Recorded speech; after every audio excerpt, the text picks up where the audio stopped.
What is something about yourself that sounds totally made up but is 100% real? I built a 13-foot tall T-Rex with Christopher Walken's head, and New York Magazine called it highbrow and brilliant. My dad's name is Luigi, and my uncle's name is Mario. They are brothers. Added to Ed. I forgot to add that my dad is also a plumber. I homeschooled and didn't have a legit transcript when I applied for college. I made one on my computer. They accepted it. I was shocked. I saw the former Prime Minister of Poland in his underwear. I made my last boss swear on her life she wouldn't call me for tech support. They call my cell when I'm sick and bad and ask how to reinstall the printer not a dang week later. I grew up on the wrong side of the river, was considered by all to be the town loser, and went to work as a janitor while still in high school. Then, in my 40s, I set a goal for myself while still working full-time to take one class at a time until I either graduate or die, whichever comes first. At age 49, I finished my Bachelor's of Science degree, at age 52 my MBA, and age 61 my Doctor of Philosophy. Never let the arrogant elitists define who you are or what you can be. I died first and then was born. I've told this story a few times on Reddit, but I enjoy telling it, so here we go again. During the cesarean to bring me into the world, there was some major complication on my mother's end. She started bleeding internally, drowning me in the womb. When I was removed, the doctors tried to get me breathing, but I couldn't. I was declared dead. My mother was still unconscious, but my dad was brought in to say goodbye to me. He held me in his arms, was saying goodbye when out of nowhere I started coughing in blood and screaming as babies do. Apparently it was the weirdest moment in his life, being abjectly terrified and overwhelmed with joy that I was alive. I never graduated high school, but I have a bachelor's degree. I was homeschooled and my mom never went through the legal steps to actually get me a real diploma, so she made one in Photoshop. That was then used to get me into this podunk community college that didn't verify it. From there, I got my associate's degree, which I then used to get into a decent university where I got my bachelor's. I was once sponsored by the Crunk Energy Drink Company for sailing. I imagine I was the only sailor on their list. I literally just emailed them saying that I sailed and asked if they wanted me to put stickers on my boat. They sent me a few cases of the drink, t-shirts, hats, the works. My car was known as the Crunk Mobile. I took my mother for a surprise trip to New York City. She got married to my father there in '68. The surprise was manufactured by way of telling her we were going to Australia. We live in New Zealand, so a trip to Australia is not a huge deal. It's the type of thing you could do for the weekend. And therefore she packed a bag and brought her passport. We got to the airport and said, "Surprise, we're going to New York," and she cried her eyes out with delight. When we arrived, in our first morning, I said, "Okay, what do you want to do?" She said, "When I was last here in 1968, the Twin Towers were incomplete, so I'd like to go to the top of them." "Your wish is my command," I said, and off we went to the WTC. That was the afternoon of September 10, 2001.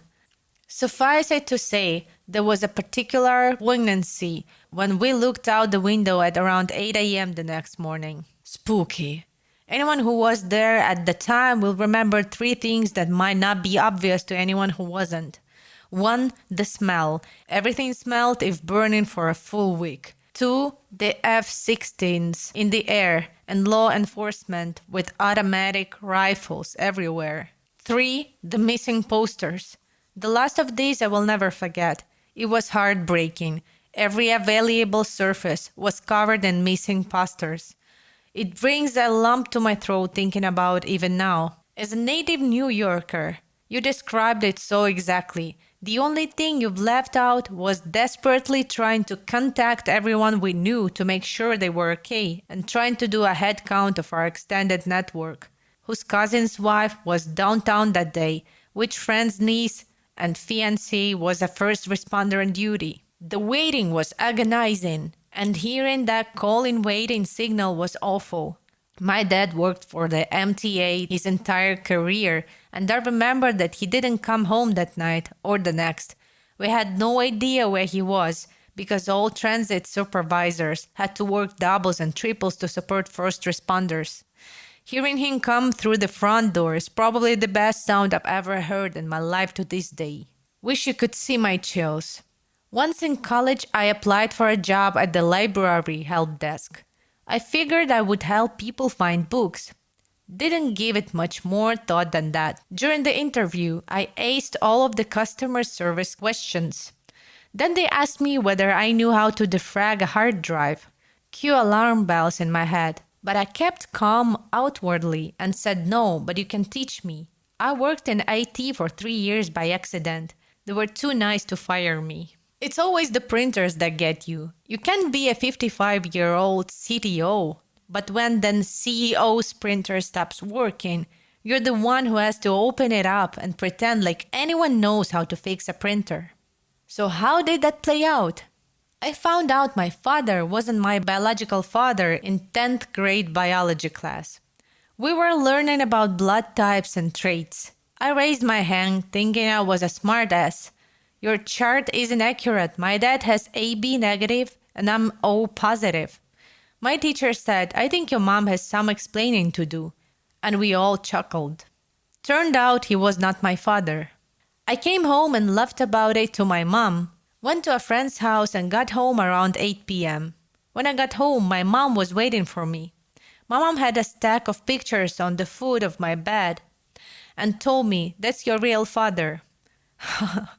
So that's how I found out. I was actually okay with it. The person I thought was my father was already kind of a loser deadbeat. Turns out my dad was also a loser deadbeat. No loss, I guess. Would have been awesome if my dad would have turned out to be a decent human being. So, tragic story, not a happy ending. At least I can look back and laugh. Kind of a funny way to find out. Damn, the Siri. What was the aftermath like for you guys? A horse threw me in the air when I was a child, but I wasn't on his back. He grabbed the skin of my back with his teeth and yeeted me. Asshole horses. I had one bite my back and stomp on me. My mom didn't believe me until she saw the teeth marks later. Holy fucking shit. Are you okay? My dad kidnapped me and took me to Singapore for very malicious purposes. I'm sure you could imagine. I was 15 and my dad literally had fake documents and suitcases filled with random clothes. When we got there, we went to a sketchy hotel, and after 15 minutes, he went to the bar.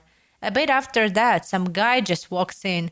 I was confused, but he began muttering, saying I was too pale and too old, and he left. I called my dad, but he didn't answer, so I climbed out through the window and went to the police. They put me on a plane home that same hour. I don't really tell people because it's a bit of crazy story and sounds made up, hence why it's here, but yeah. Is your dad in prison now? He should be.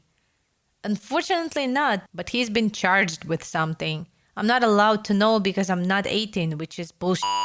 And he's allowed monitored visits with my siblings and I. My siblings have to go by law, and I get a choice because I'm 17, but yeah. Wow, what the fuck? He shouldn't be allowed within 40 feet of a minor, at minimum. Glad you're okay though. Hopefully your father will get what's coming to him. I'm totally fine. This was 2 years ago anyway, and nothing has happened since. It's just crazy to think about. The most fucked up thing to me is that my dad did it deliberately. It wasn't like his random dude came into the wrong room. It was tragically timed. But yeah, thanks, I'm all Gucci now. When I was a kid, I woke up to find my cat giving birth to her kittens on my pillow, 1 inch from my face. I took it as a compliment. It totally is. That's like the cat Congressional Medal of Honor. Right? If a cat closes its eyes around you, it means it trusts you. But if it f***ing births kittens inches from your face, you must be like family.